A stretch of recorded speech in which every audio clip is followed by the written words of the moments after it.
What's going on, everybody? Welcome back to another episode of JaAR. JaAR, for those of you that may be new, stands for Joe and Amy Review. It's our weekly show where we go over the magic stories as they're posted on Wizard's website, or as we've been doing for the past few weeks, the Magic Story podcasts as well.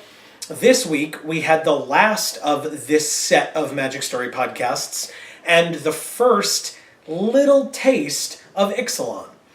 So this was the Magic Story Podcast first look at Ixalan. Once again, as this group has been, was with Blake Rasmussen basically interviewing or along with Allison Lures. My quick review at the beginning is this was great. Even if you feel like you know everything about Ixalan because you've been reading up on stuff, this was still very in-depth. It even went into backstories on Vraska, information on Jace that I may not have looked everywhere, but it was information that I had not seen anywhere else or heard anywhere else. So this is truly new information that, as far as I know, at the date of recording, we could not have gotten this information anywhere else. So it is definitely worth your time and your listen. So I recommend going to do that before coming back and watching this. As we always say, we review, we do not summarize. Do you agree? We're not in your head, but... Quick review is definitely listen to this one. Especially if you like last week's, because this one was still infinitely better, even though that was the best of the Commander podcast that we had been listening to. Correct. This is infinitely better. And I'm now, after listening to it, really excited for Ixalan. Very agreed. Heavily agree with that. So that's our quick review at the beginning. If you have not listened to the podcast yet, go do that. It's just over 19 minutes, like literally seconds over 19 minutes long.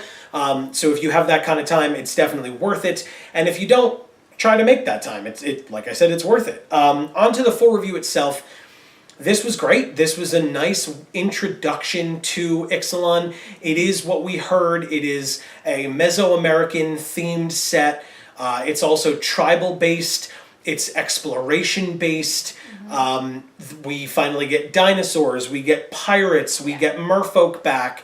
So it's a lot of things which half of, like a part of my brain is a little concerned that it might be too much, but it seems great so far. There is a common theme throughout the entire set. It is not, as Allison pointed out, it is not, here's a great plane, one group is going to dominate all the others, and then we're going to ruin it.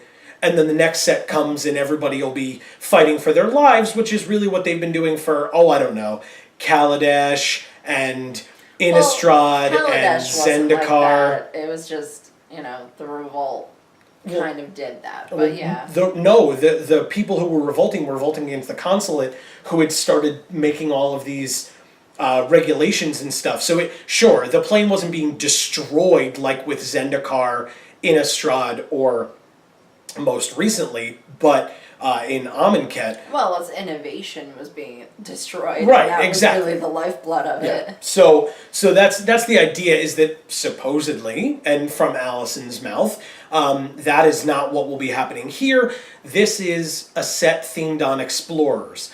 Every tribe, because this is also tribal based, every tribe is seeking the same thing. They are seeking, hold on, I wrote it down. I'll get this off the top of my head eventually, but they're seeking the immortal sun, which is within the Golden City.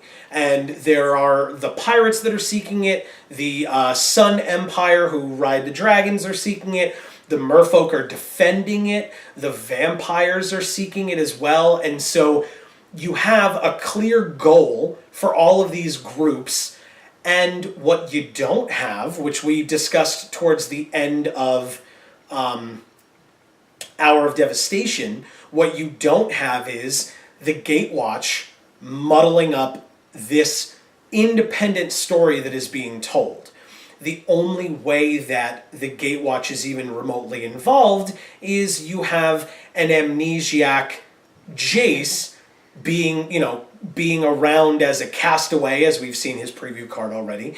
So he's going around as a castaway, and we don't know how he'll play into the story yet, because, sure, we see him on a boat, at least in his art, on his card, and he's called the Castaway or a Castaway.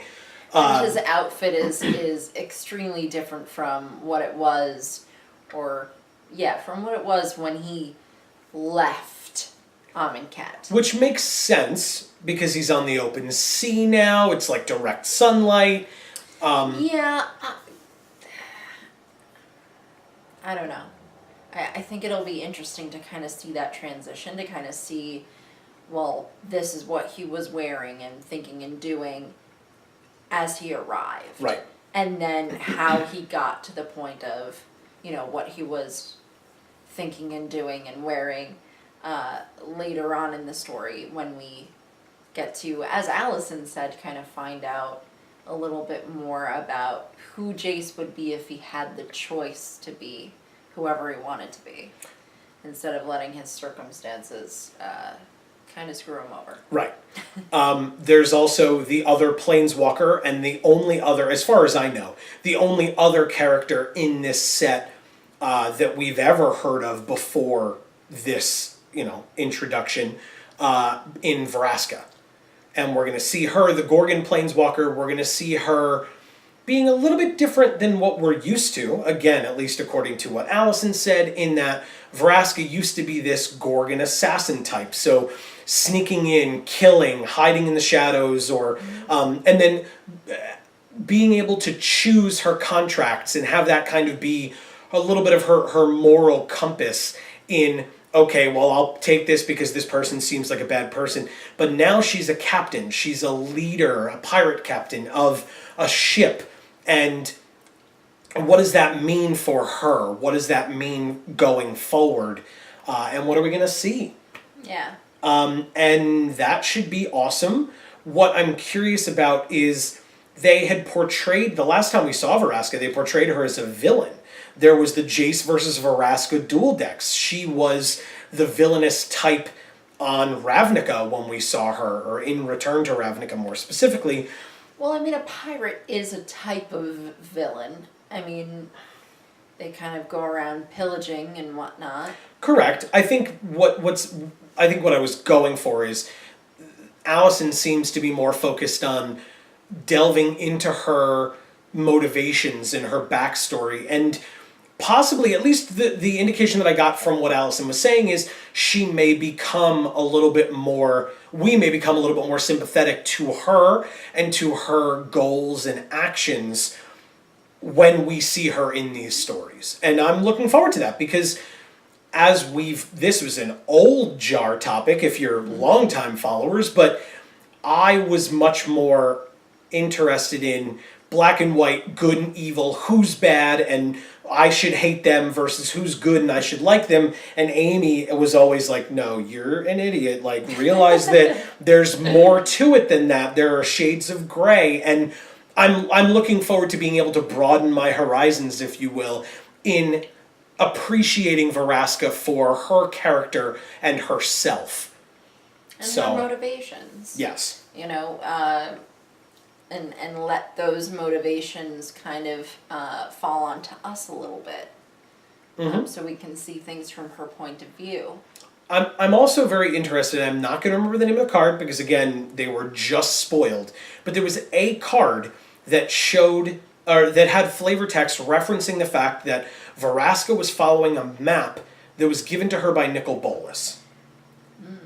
Now, that brings up a whole barrel of questions because, and I'm sure they'll be answered, but the reason is because Vraska, as we have seen, Nicol Bolas does have augurs or followers who work for him, many of whom are planeswalkers, the more obvious and most recent being Tezzeret, but then you have people who kind of come out of nowhere like Ral Zarek. Right, we learned about that at the end of Hour of Devastation, is that Ral has been working for Nicol Bolas and yet has been chumming up with Jace on Ravnica, and, maybe not necessarily anymore, and Jace doesn't really remember that, but we heard that with a conversation between Tezzeret and Nicol Bolas at the end of the Hour of Devastation finale story, is that Ral has been working with them, and that Project Lightning Bug is something that Tezzeret and Nicol Bolas are very aware of and invested in. Yeah, I wouldn't just say they're aware of. Right, Yeah. exactly. Well, you know what I mean. Yeah, so they're tracking the progress, if you will, of Project Lightning Bug that Rahl has been a part of, but Rahl has been, again, portraying himself as doing that just simply in the interest of science, as an is-it scientist would tend to do. Right. Well, that could have been his reasoning to do it, although he was being asked by some unsavory people to do it. Right, but I guess... Or maybe he was doing it before he was approached by them, and, you know... Maybe they forced him to, maybe he's a Right. willing There's- participant, who yeah, knows? there's a large variety of things it could be. Yes, but what I find interesting is the last time we saw Rahl Zarek, he was talking to Jace, and one of the things that he said to Jace was that Vraska planeswalked, and Project Lightning Bug is, to briefly talk about it, is, if you're unaware, is the attempt of Rahl and the other is-it scientists who he's been working with, trying to find the... find out information about planeswalking, the planeswalking energies that are released, tracking where planeswalkers go and what makes that happen. Just super cool. It is really cool. It seems really dangerous for, Nicol Bolas and Tezzeret and now Rahl Zarek to be focusing on that. Yeah. But Rahl Zarek chooses to tell Jace that Vraska planeswalked away from Ravnica, but Rahl didn't know where Vraska went. I don't know yet the purpose of Rahl having done that, if he was truly working for Bolas. Was he trying to get Jace to find that place? Was he trying to get him to stay away from it? I truly don't know. But if Vraska is somehow working with Nicol Bolas in relation to this map that she's reading, I'm sure, like I said, I'm sure we'll find that out, but that's something that I'm going to be keeping my eye on and keeping my ear open for, is to find out more about that, because I'm genuinely curious about how all that works together. If I knew less about wizards and how calculated every single thing is that they do, I might think, oh, well, the reason why Rahl said that to Jace was so that we would know that Vraska was on a plane or in an area that may not be trackable. But because I know wizards, again, is very calculated. Yes. They only did that because that character would have done that. Yes. Not just to give us that information. And so, sorry. it will be interesting to find out the reasoning behind that. I also think it was a very good way of, in more modern versions of the story, reminding us that we're supposed to think Rahl is a good guy. Yeah. We're supposed to think he's on the good guy's side and he's helping Jace, because we hadn't seen or heard from him since Return to Ravnica, which was before the Magic Origins reboot-ish of the story and the focus on the Gatewatch. And so there's the reintroduction of Rahl as friends of Jace, confidant of Jace and vice versa. And then you later find out that nope, he's actually working for the biggest of bad guys in Nicol Bolas, which is a huge shock. I don't know of anybody who predicted that going in, anyone who wasn't shocked about reading that, the fact that Bolas and Tezzeret are like, well, when Rahl's finished with his work, we can go talk to him. And it's like, whoa, what? So that, and like I said, I don't think anyone saw that coming, which again is props to Wizards in, being able to swerve everyone and being like, no, this guy who you really didn't think was going to necessarily be coming into play again until we went back to Ravnica, since he seemed content on hanging out there. Now he might come into play a lot sooner. So I we'll have see. to say that I wasn't surprised by that at all. But the reason is because I don't know anything about Rahl Zarek. So that sort of blissful ignorance made my mind go straight to that. Because I'm like, okay, now they're telling us this information because they want us to realize that we're going to be revisiting Rawl, and the reason is because Tezzeret and Nicol Bolas are going to be giving a damn about what he's doing, one way or another. And so when we found out that tidbit, I was like, oh yeah, of course. I knew that. And he's like, what? And I'm like, well, yeah, but again, that's because I didn't have that backstory, that information, that character development of, oh, Rawl's a good guy, him and Jace are buddy, whatever it is. And so because I didn't have that to kind of cloud my interpretation of him, my mind went straight to that conclusion. Okay. Which really just means that in reality, it's probably going to be somewhere in the middle. Maybe he is being forced to do whatever Nicol Bolas wants him to be doing. If so, he's very good at it. And so, well... Very good at lying and deceiving. Well, no, that's not what I'm saying. Perhaps he's telling Jace because he actually wants to help Jace defeat Nicol Bolas, because Nicol Bolas has his hands tied, so he needs to kind of find as many secret allies as he can to get Nicol Bolas, so that he doesn't go down to whatever. That's an option. My guess or to is save the multiverse. Maybe he has an even broader goal. My guess is more that Rawl has been keeping tabs on Jace for Bolas.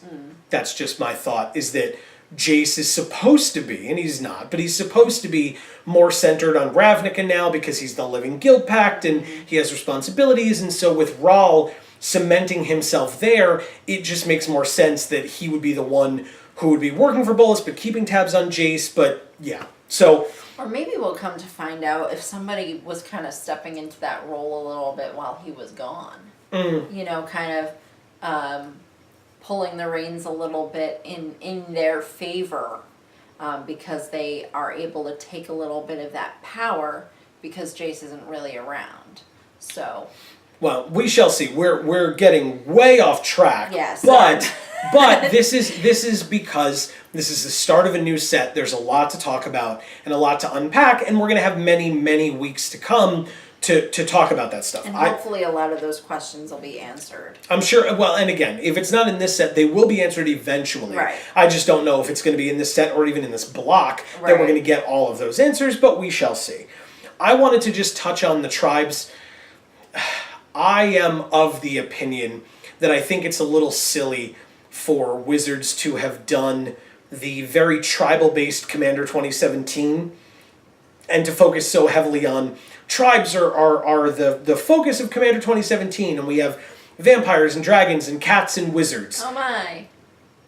Nicely done. I genuinely did not see that coming, but nicely done. And yet you then follow it up with the next set immediately after that is released is, by the way, you guys like tribal, right? Because tribal.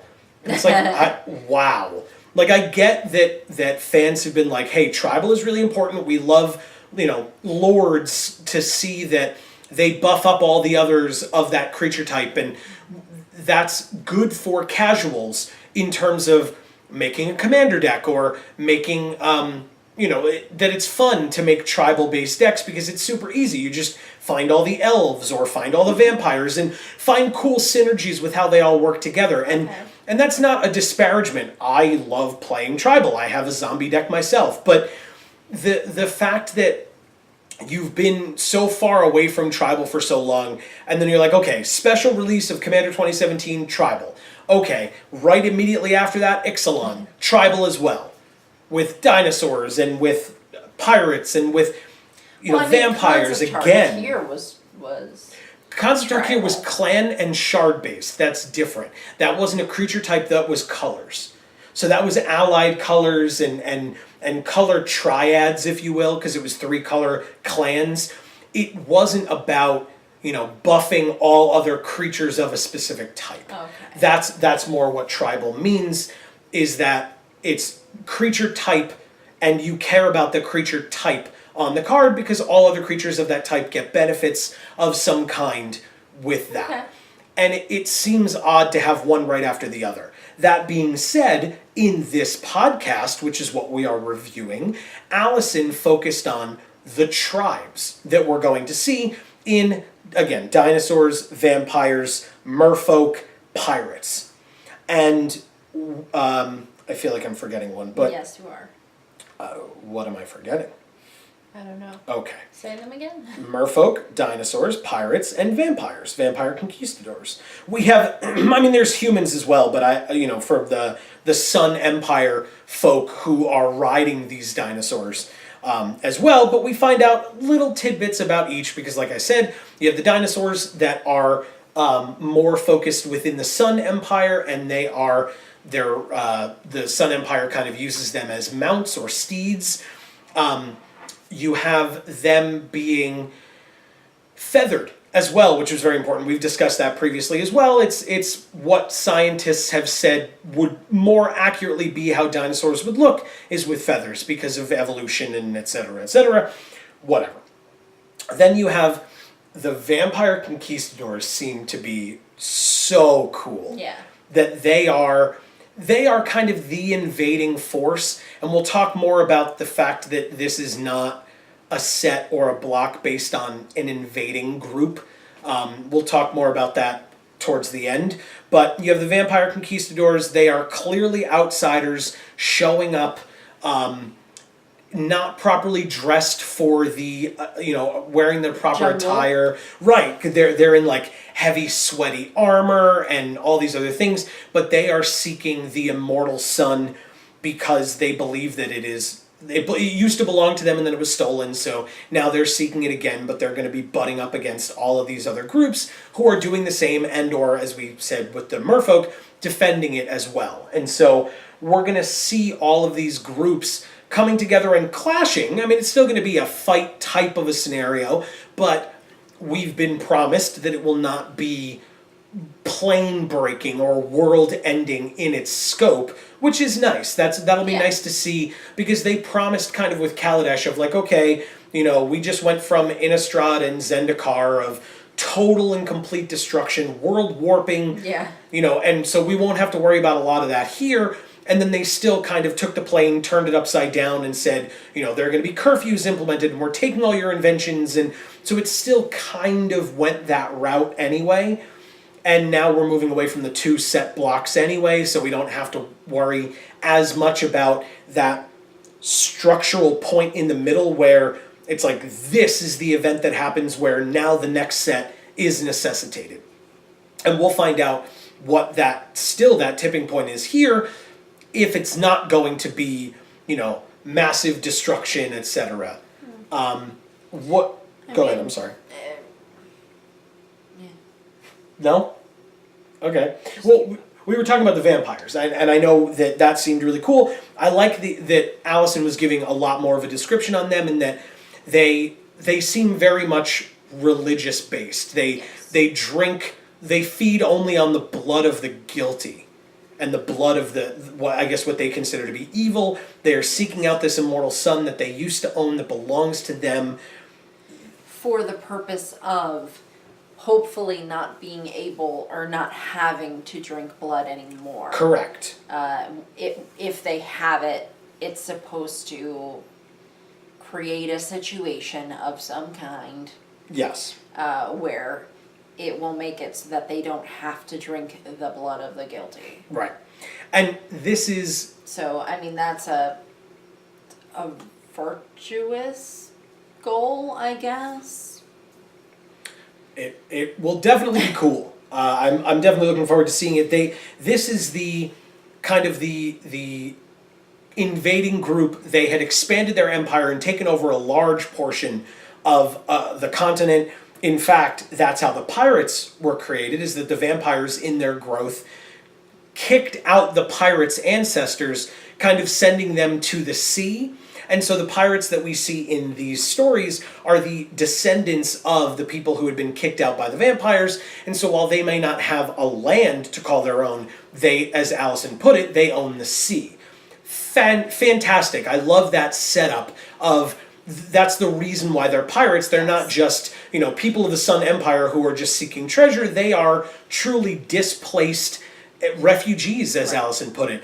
And but they were able to find their own way and become powerful in their own right as pirates and as seafaring people. And, whether that means that, because I don't think she said this, but whether that means that they are in fact going out and pillaging as we understand pirates to be, remains to be seen. But the nice thing is, what Allison was talking about is just because the vampires are coming in to attack does not mean that the Sun Empire with their dino steeds are going to be caught unawares and are going to be the kind of these savages that the colonial people believed the natives to be when they showed up. The Sun Empire is technologically advanced, and they do have steel and society and things like that. So you'll get to kind of see a little bit of a tweak with that, in terms of Allison didn't want to mention that they didn't want to go into trope territory, and that makes sense. I do, like I said, want to talk more about that at the end, and actually probably coming up here pretty soon. I just wanted to get your take on it in general. The tribes, are you looking forward to any one tribe over any of the others? What are your thoughts? Well, I had something to say about that, but now Sure. I can't remember what it is. I hate when that happens. About the conquistadors or the Sun Empire being technologically advanced? I don't know. Okay. There's also merfolk. We haven't talked about merfolk yet. They are jeweled. They have jewels. They have armor. They have weapons and things like that. And it's different from the merfolk that we've seen in the past. They are supposed to be very striking. And I mean, the art, from what we've seen from the set in general, the art is phenomenal. Not that I've always considered merfolk to be kind of striking looking, but I mean, she describes them as being sort of neon. They are pretty bright and multicolored, etc. Yeah. As tropical fish would look. Yes, with their fins, etc., which is great. I mean, I've seen a couple of cards referencing the siren aspect of merfolk, in kind of drawing in seafaring people and either drowning them or driving them crazy. That's kind of the more traditional version of sirens. We'll see how that works within this set, and how they decide to depict merfolk. Oh, I just remembered. Yes, please. I was hoping that would happen. All right. So she mentioned the fact that Veraska is going to become a pirate captain. Correct. Now, I think it's going to be an extremely interesting dynamic to see how these sort of native to the sea people accept someone like Veraska as their captain. Right, or how she earns that. She might have earned it somehow. She would have to. I would assume. These people are, again, native to the sea. Their ancestors, their grandparents, their great-grandparents maybe even, were the ones who were run out into the sea because of the political turmoil. So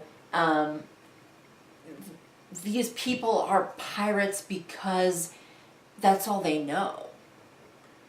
And then someone who has such a very different background is the one who just shows up and kind of takes over their operation. I will be very, very interested to see how that occurs. If we're talking about classic pirate tropes, maybe she shows up and turns their captain to stone. And now that she's beaten their captain, she just becomes their new captain. I think that might be a little too simplistic. Yeah. But it wouldn't... I don't know that I'd hate it. I guess it would depend on how they did it. I wouldn't immediately dismiss it and be like, oh, that's stupid. Because that could very well be a pirate thing, is that, okay, I showed up, I've taken over your vessel by killing your captain and proving my power, and now you're going to respect me and you're going to deal with me, and we'll see where it goes from there. Another pirate trope is mutiny. And if they don't trust her or think she knows what the hell she's talking about, they're gonna, knock her off the throne. They could. So. They could. Or the helm, I guess I should say. They'll make her walk the plank, which is going to be the name of a card in the set, which is awesome. Super flavorful, and I love it. So I think, I don't know about you, I think that's probably pretty okay. Yeah, I think we've said enough stuff. Yeah, so... all based on that one podcast, I think we've said enough stuff, because we really just don't even know very much about it yet, and we'll still have lots more to say once we start getting those stories. So now, before you all click off, because we said we're done, there are two more things I wanted to talk about outside of the podcast, just things that kind of have developed today and during this past week that I kind of wanted to touch on, and might get a little bit, it's going to get a little bit more opinionated, just so that you're aware of that. But if you were only here for the podcast, then yeah, that part's over, and thank you for watching. But I think you'll want to stay around and hear what else I have to say. I wanted to talk a bit about the announcement that Allison made today on Twitter, and maybe somewhere else, but it was not within the podcast. But she made the announcement saying that from now on, or at least starting with the Ixalan stories, which are going to be starting next week, which we will be here to review as always, there will be no more bylines for the authors of these stories, because, as she put it herself, they have all been written kind of collectively by the story team, as opposed to by an individual person.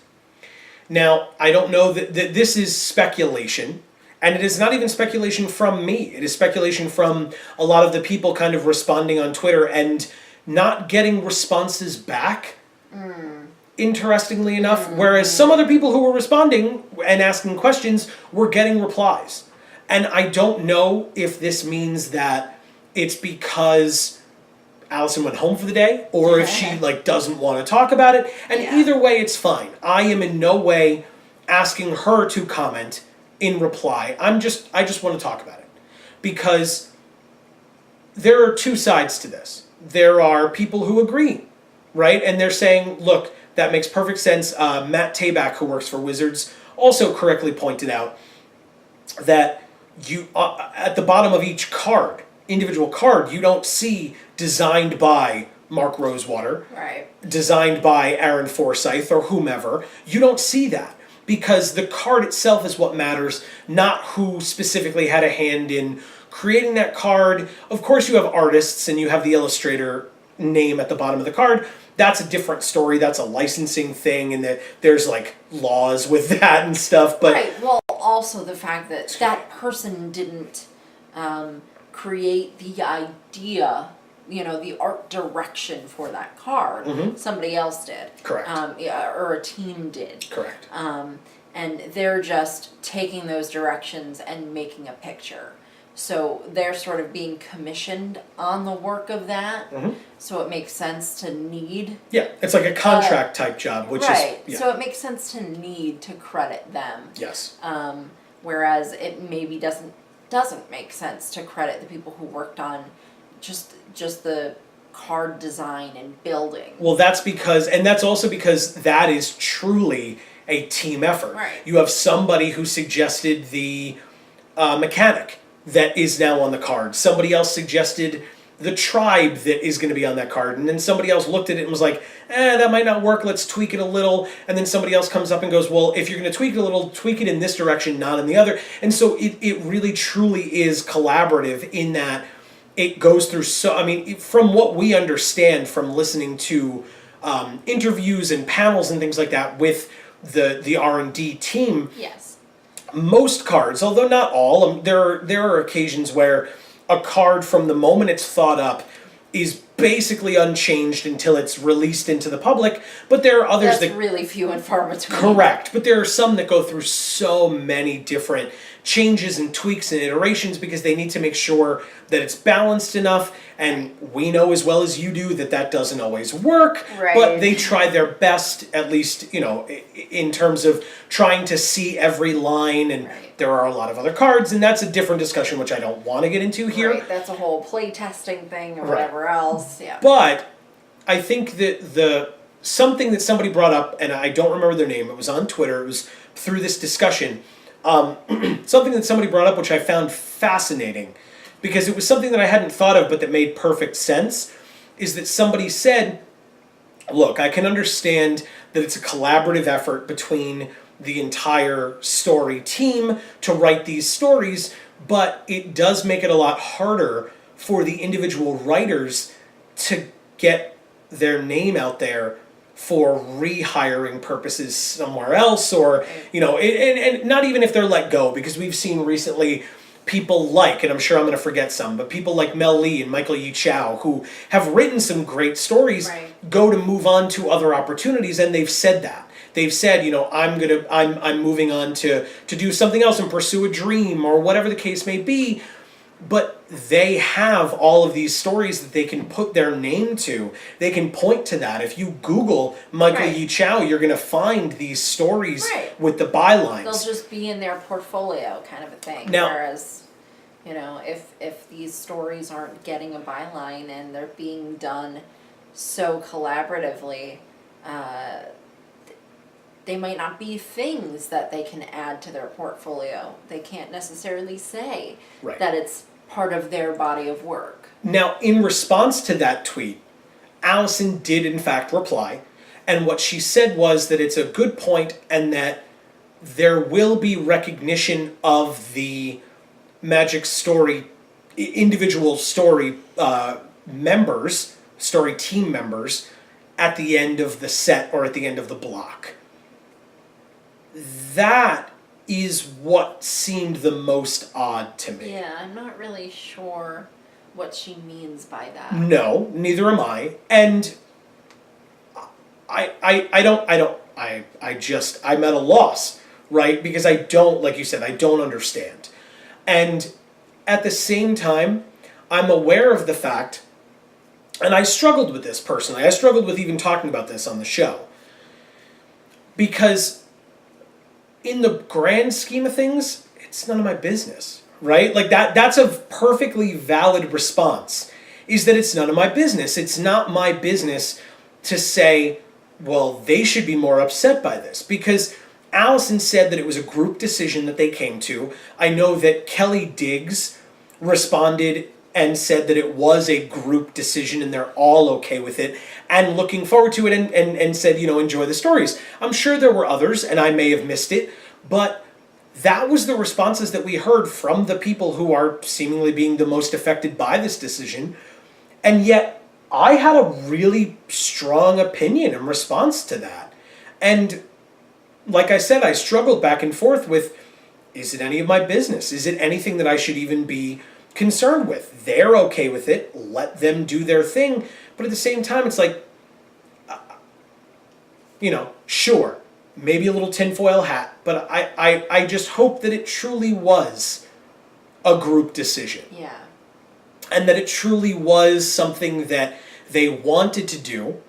And as I said, there's been speculation by a lot of people, because as I said, that one person tweeted saying that they thought that it was unfair that the writers weren't properly being recognized for, like Amy said, their portfolio or whatever, their body of work going forward, and that Allison replied to that. Again, pure speculation, but there were other people saying this is clearly having to do with the fact that they don't want to be singled out and harassed about a story that they've written. Whether that be, seemingly it's for negative reactions. And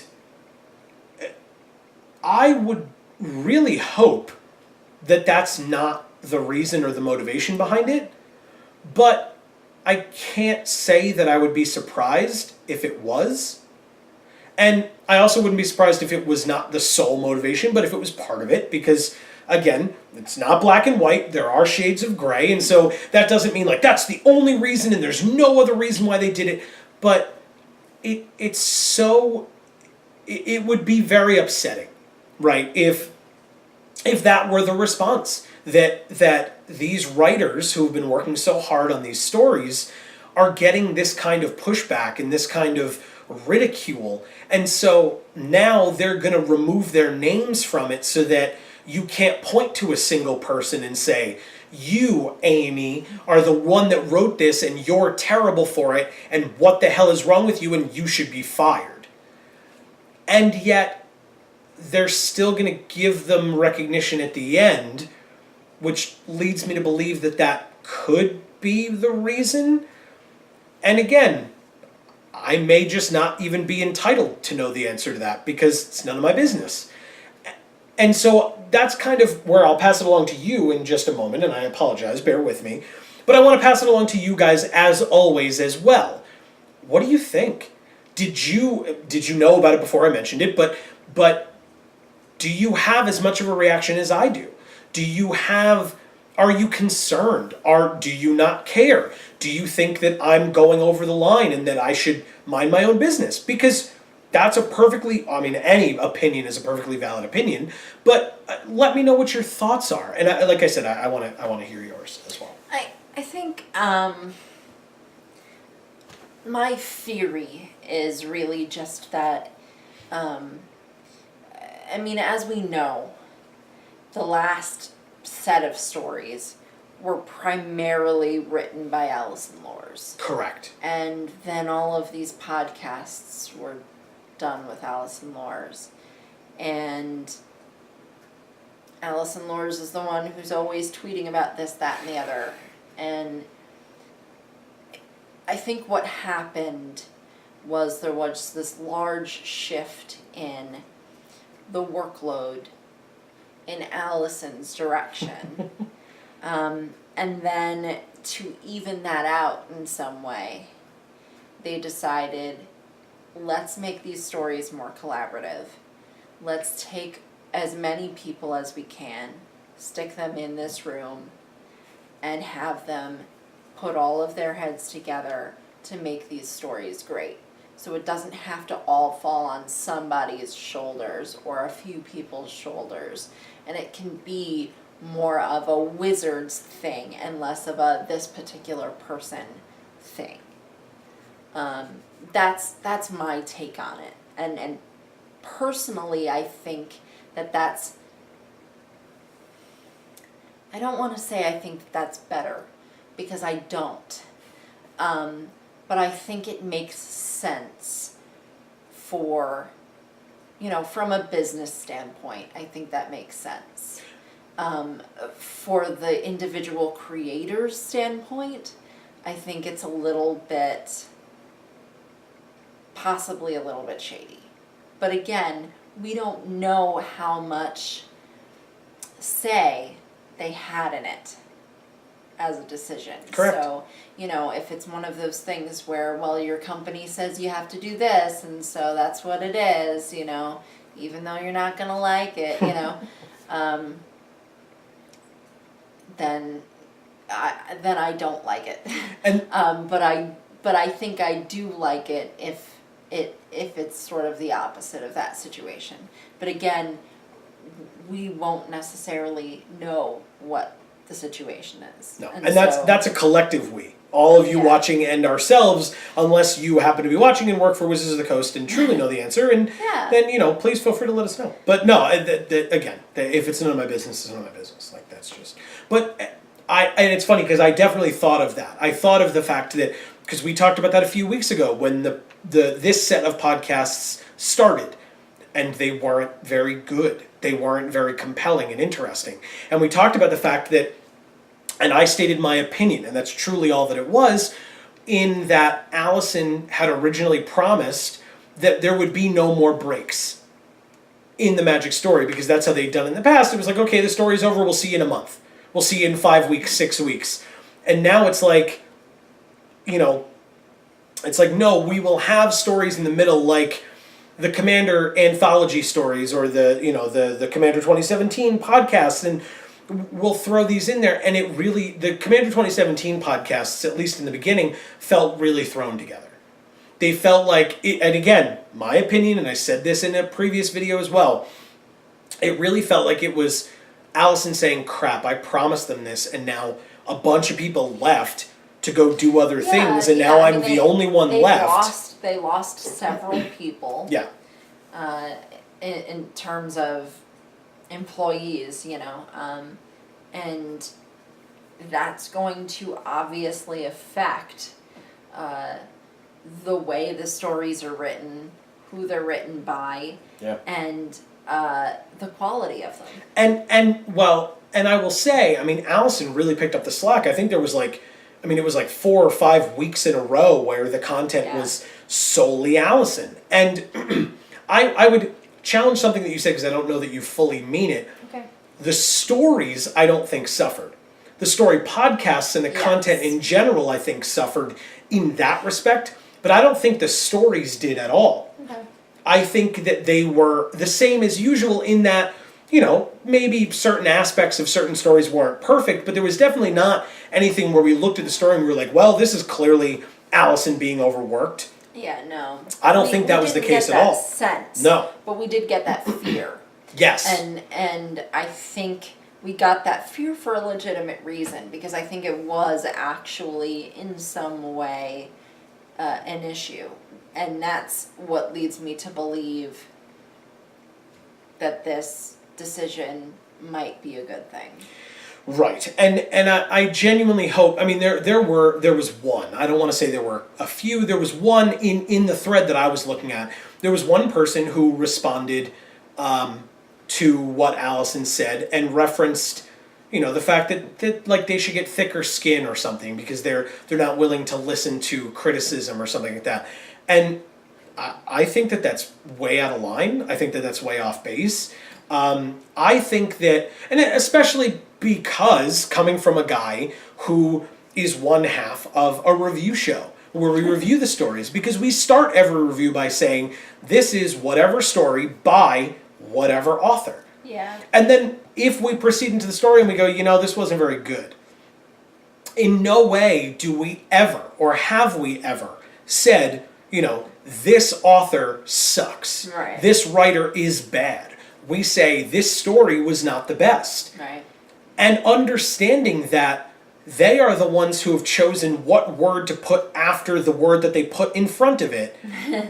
But they're not the ones who chose the full content. Right. That in and of itself was the story team. That was a collective. And so the group that chose to make the Emrakul, the Promised End story, and rush it all at the same time, that's not, I believe it was Ken Troop. I don't want to misrepresent. That's not Ken Troop's fault. Ken Troop has written some amazing stories. Absolutely amazing. And I call him out because The Promised End is a story that I remember very much disliking. But again, that had nothing to do with his writing style. It had to do with the fact that there was like 3 stories worth of content jammed into one story. Yeah. I don't think that's Ken's fault. I think that's the fault of scheduling. Yeah. And that is a team effort. And also, I don't think there needs to be a person at fault, and I don't think that there needs to be, it's the team's fault. No. It's just not the best way to have done it, and you learn from your mistakes. Right. And it's my opinion that it was a mistake. Right. They may not have thought so, and they still might not think so. That was my opinion, and of some of our viewers as well, our opinion, and of some of our viewers as well, that story in particular didn't work. It's not the only one since, so I'm not just calling that one out, and that's the... But whatever, that... But again, I mean, the author of that story is still an amazing author. Yes. So, I mean, that's the point, is that some people not liking some certain stories doesn't define that author as being bad. Correct. Those two statements are very different statements. Correct. A bunch of people not liking this one story or just certain aspects of this one story has nothing to do almost with whether the person who mainly wrote it is good or bad at writing. Yes, and especially because we have the benefit of knowing that author has an archive on Wizard's website. And so you could, if you read a story that you really didn't like, you can go back and find the other stories by that author and find out that they're not bad. You know, and come watch our reviews. And sure, that's me pandering slightly, but it's not. I'm not even trying to do it to be like, give us more views. Like, that's not the point. I'm just saying, for example, for us and people who are sitting here like, this one wasn't as good, this one was great. If you watch our reviews of different stories by the same author, you're going to get different opinions each time. Oh yeah. Because it has to do with the content, not with the person. And there's also been lots of videos that we've done where we were like, oh, this story, blah, blah, blah, and we don't really remember this author doing anything else necessarily, or whatever it may be. And then when we check on it, we're like, oh my God, we totally should have known that this person wrote this incredible story, or whatever it is, you know, and that's something I'm really hoping doesn't go away. If they're doing away with the byline, I'm really, really hoping that they don't do away with the archive of these stories were written by this author. Because that's something that I think, if you're not upset about the byline thing, that's something I think you can be upset about. And I can't imagine that they would, but I will say that that's partially something that I was about to say, which is why I kind of smiled when you brought it up. That's the kind of the final thing I wanted to say on this, is that I think the reason that I felt so strongly about it, and the feeling that the reason that I was so upset on hearing that announcement, because if you couldn't get that, that's kind of how I'm feeling. I feel bad that that's the decision that they've come to. I respect it, and in no way am I like, that's the worst, and oh my God. No.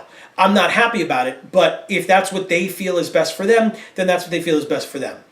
What I'm most upset about is there have been multiple times in these podcasts where the members of the story team have said, James Wyatt is best at writing these types of stories. Right. Doug Beyer is the best at writing these types of stories. And so they understand that there are certain authors or writers that have strengths and weaknesses in certain areas.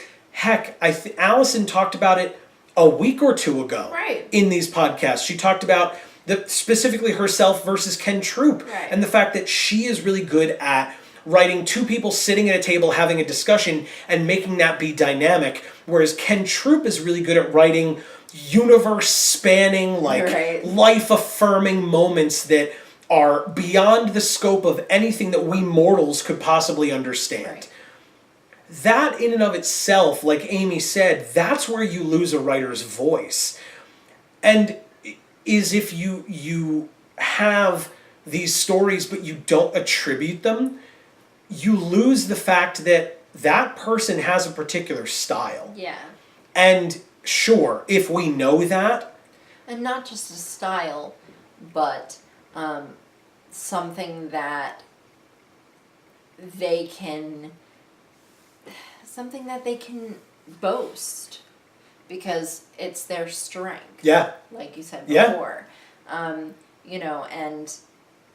that goes away. That becomes less valued in a situation where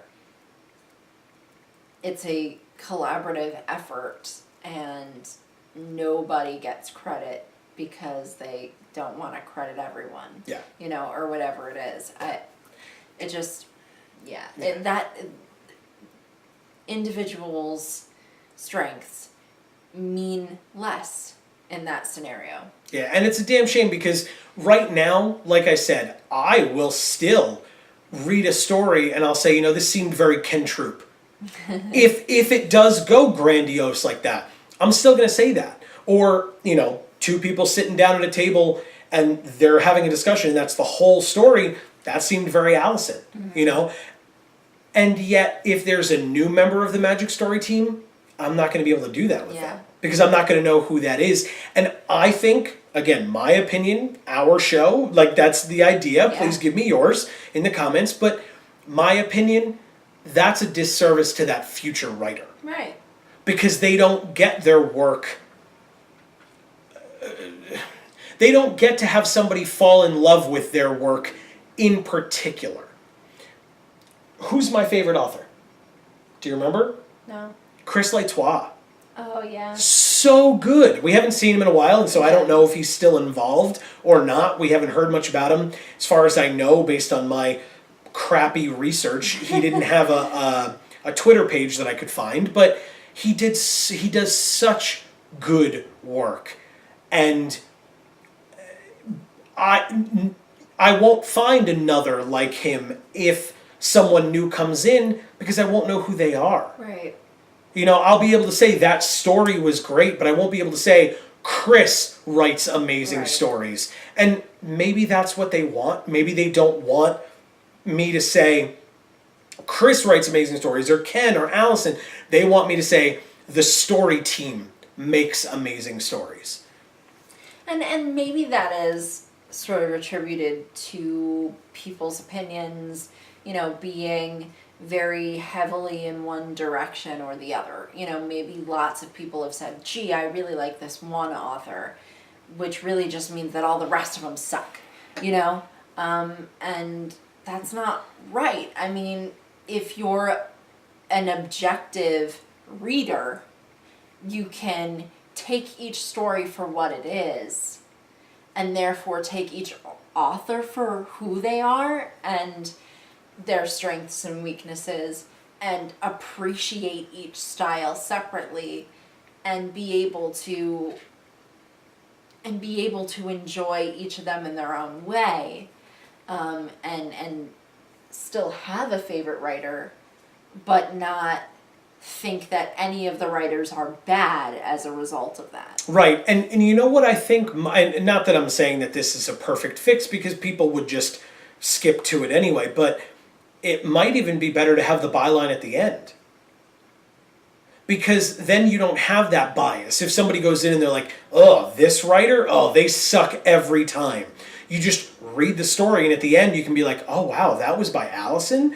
That didn't seem like Allison at all, but that story was fantastic, or whatever. You know, again, just a suggestion, but again, that's that will not random hypothetical. Yeah, but it also wouldn't fix it, because then people would just skip to the end, be like, oh, this is written by so and so. If they have that kind of bias, they're going to find a way to look at it anyway, if it exists. So that's we have talked very much about this because we're so passionate about it.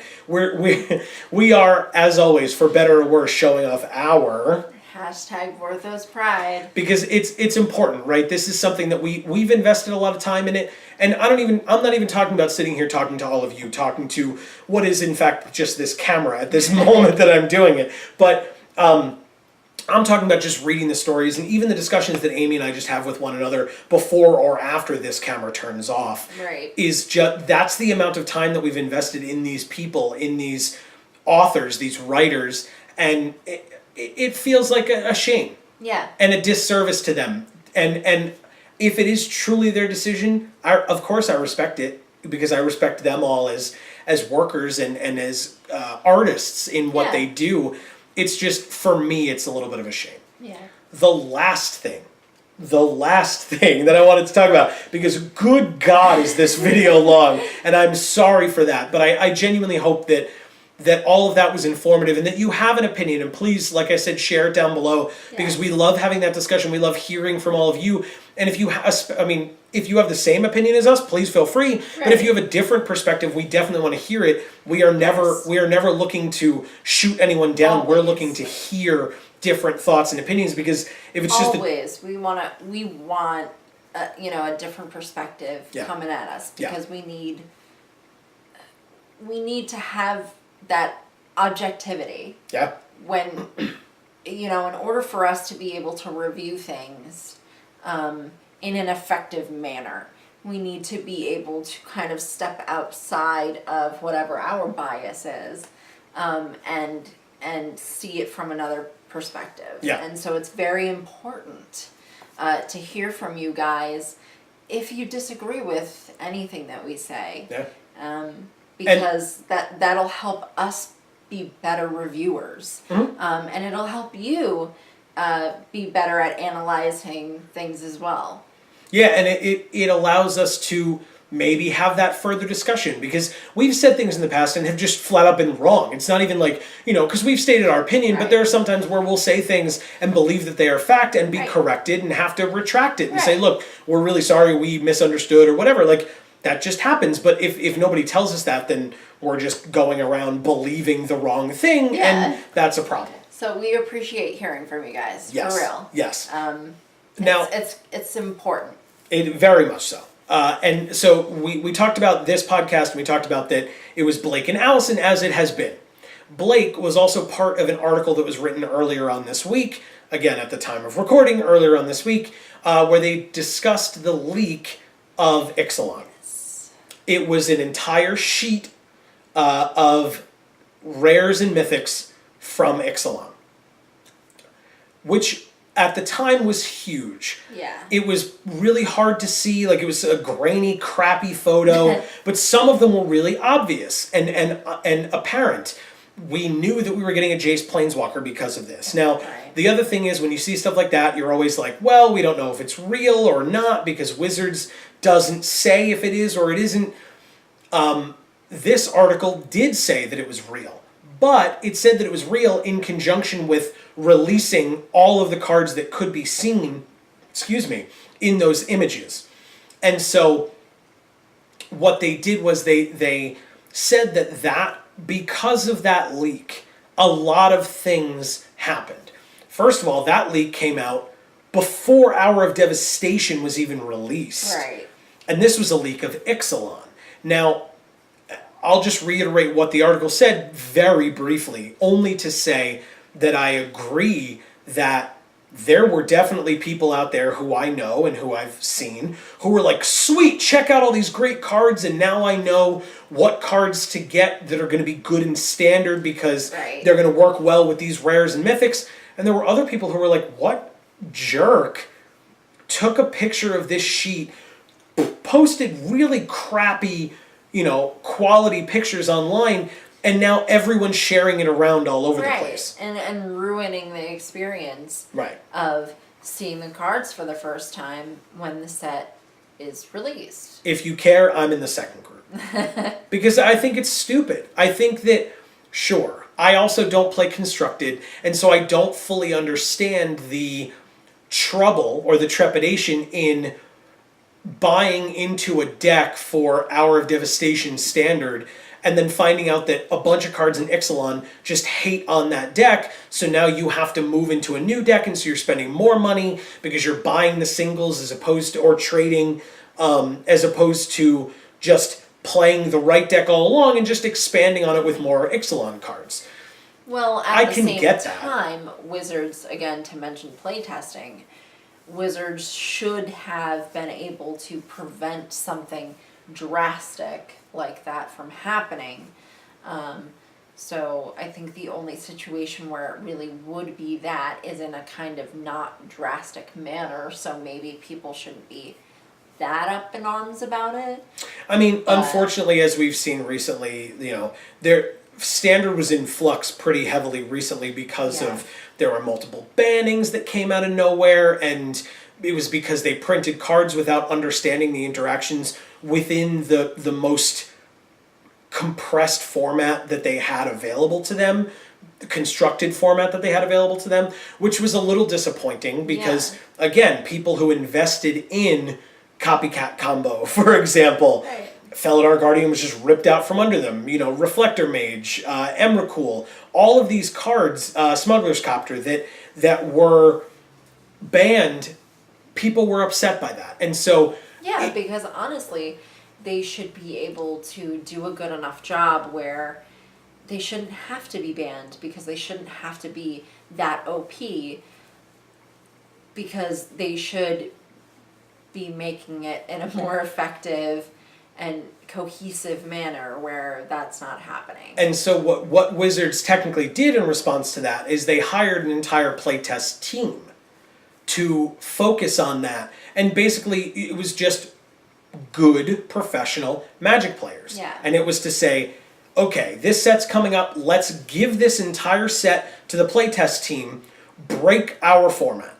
Like, here it is, ruin it. Right. Find the card that will win 80, 90, 100% of the time, if you put 4 of in any deck, like, break it.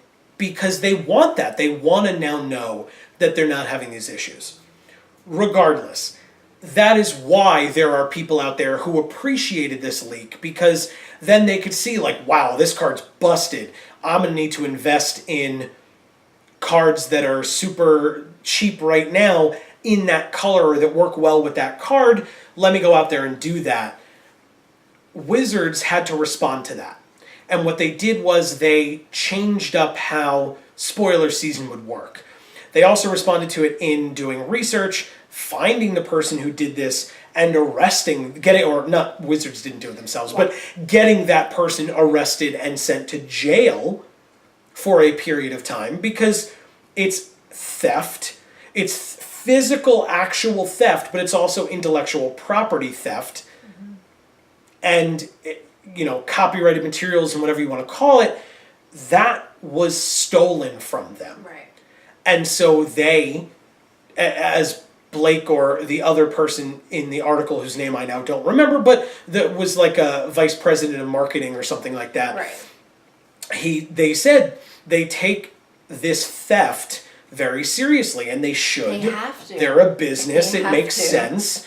And so this person was arrested and is now in jail, and that's a relevant consequence to what happened. Right. And it's something that now they're going to have to look at going forward in terms of security of their printing facilities and things like that. But what happened was it made them have to change up how they did spoiler season. And so what they did was they took a bunch of their rares and mythics and spoiled them all in a day. And that sucks. Yeah. For them. Of course, for us as players and people who appreciate art and story, etc., we got it in it. We were inundated with it all at once, which could suck for us as well, because we have to take the time now to look at all of this at once as opposed to it trickling in. And as Blake put it, I believe it was Blake, once again, it could have been the vice president of marketing, whose name I'm now forgetting, but they mentioned that, spoiler season is like a holiday for some people. Yeah. They get that, let me see what new cards came out today, let me check it out. All in one day. And they don't expect to see, 3 pages or whatever scrolling of, Yeah, and it ruins it. Right, it does, because it's overload. Yeah. If there's 3 to 5 good cards a day, cool.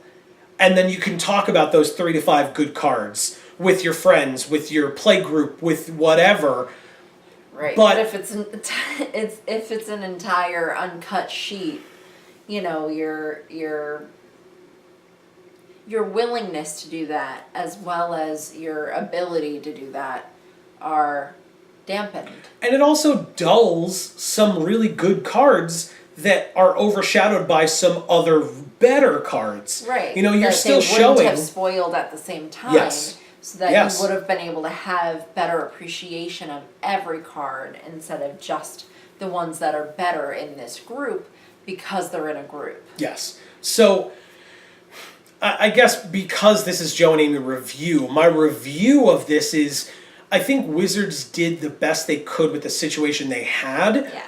I think that it's a shame that there are so many people who want these leaks so badly that this actually occurs on a more frequent basis. But at the same time, I don't blame any of the players who want these things to happen, because I can understand that financially, and especially more recently, they have kind of been conditioned to feel like we need to know. Yeah. If we don't know ahead of time, then how am I supposed to invest my money and buy into these formats? And then you hear people just say, well, I'll just play Modern, because it's a lot more set in stone, and you can buy a deck and ride that deck for a long time. And if a new card comes out that's good for that particular deck, you just buy 4 of that card when the new set comes out, and that's all you have to do, as opposed to buying a whole new deck, mana base, mythics, planeswalkers, rares, whatever, to rebuild an entire deck, because the deck that you're using now is just crushed or hated or not as good as the new deck that comes out when a new set comes out. So, like I said, I can understand it. I just hate to see it, because that should not be how it works. Right. So That's not a good way to appreciate your player base. right. Well, I mean, and again, the leaks are definitely not their fault, although No, but something what I'm they should saying button up. is, But yeah. Well, what I'm saying is giving the player base that fear of we need to know way sooner than we should, because otherwise we're going to get screwed over. You know? right. Well, I mean, the problem is not even that the cards that are coming out are going to be the ones that set things up. It's just that if a new card is spoiled to some but not others through certain means, then cards that work well with that card that are even currently in standard are going to shoot up in price like crazy because supply and demand and business, etc. And so those people who invest in standard don't have the luxury of saying, I'm not going to look at spoilers because I think that's really crappy. They have to if they know, oh, well, this mythic is going to go up to $30 tomorrow, and if I don't go out there right now and pick up a bunch online when they're currently at $1, right? That just doesn't financially make sense, and your morals of like, well, it's bad to leak, so I'm not going to look at it. That doesn't help you in 2 months when you're like, oh, I could have gotten this card for $5 and now it's $30, or and I'm sure it's not going to be that drastic, but you know what I mean. That idea of like I could have gotten it for 30 cents and now it's $3. Like that's still a huge jump. Even if you only need to buy 4 of them, still kind of a big deal. So and you used the word before, investment.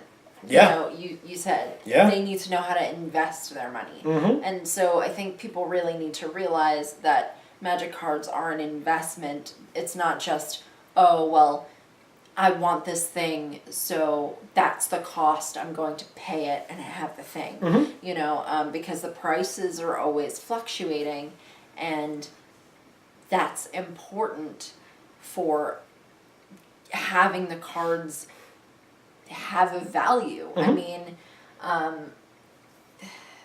so it's the fact that the price changes that much for these people who need to be able to create decks and everything else.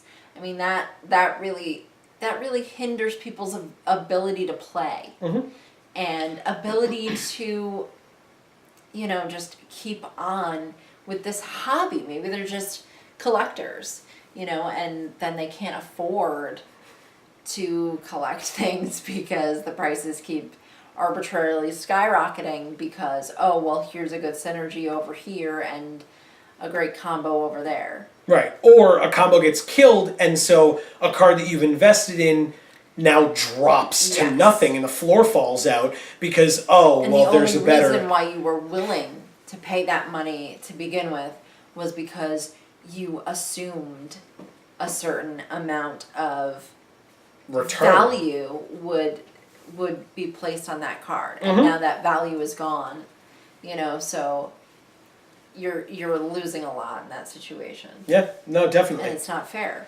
No, I agree.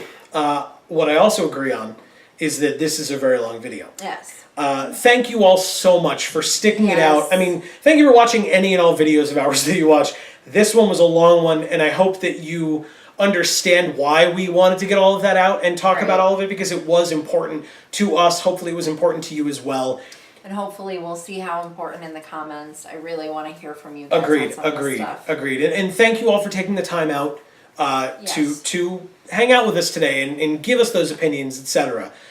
This has been JaAR. We've already talked about Vorthos Pride, so that's fine. We don't have to finish off with that this time. But this has been JaAR on Geek for All. I've been Joe. And I'm Amy. And as we always say, guys, in whichever video of ours you watch next, we will see you all next time. Thanks, everybody.